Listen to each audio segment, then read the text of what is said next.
তুমি কোন কাননের ফুল, কোন গগনের তারা।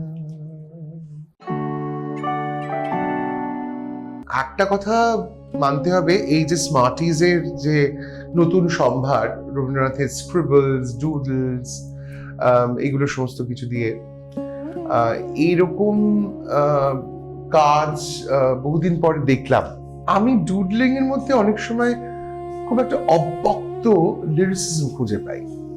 যারা বিদেশে থাকে, স্মার্টিজ পৌঁছে দিচ্ছে তাদের রবীন্দ্র সম্ভার এবং তারা সেটা অ্যাক্সেস করতে পারছেন, এই অ্যাক্সেসটাও কিন্তু খুব ইম্পর্টেন্ট আমার মনে হয়। তো আমাদের কাজ ওটাই যে এটাকে আরো সহজ করে মানুষের কাছে তুলে ধরা, যাতে তারা আবার নতুন করে তাদের রুটসটাকে দেখতে পায়। আমার সেটুকুই মনে হয়। আমি 25শে বৈশাখ কলকাতার বিভিন্ন যেসব অনুষ্ঠান হয় তাতে আমি খুব একটা অংশগ্রহণ করি না। রিল মানুষ যখন দেখবেন তখন আমি হয়তো শান্তিনিকেতন, হ্যাঁ, এবং আমি না আসলে দিকে দিকে দশে দশে রবীন্দ্রনাথকে নিয়ে একটা অদ্ভুত কোলাহল সৃষ্টি করা, সেইটা আমি পারি না।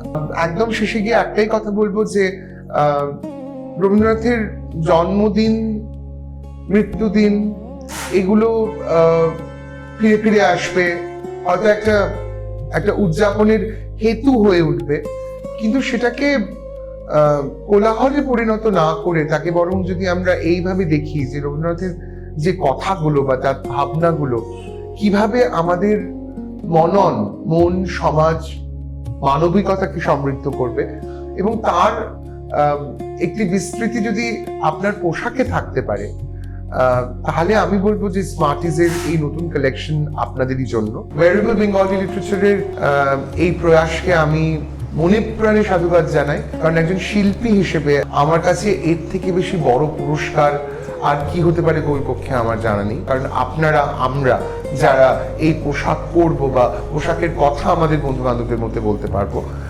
তাদের কাছেই আমরা পৌঁছে দিতে পারবো ফাইনালি যে এইটা শুধুমাত্র একটা প্রোডাক্ট নয়, এটা কিন্তু আসলে it's also a very important tool for societal transformation।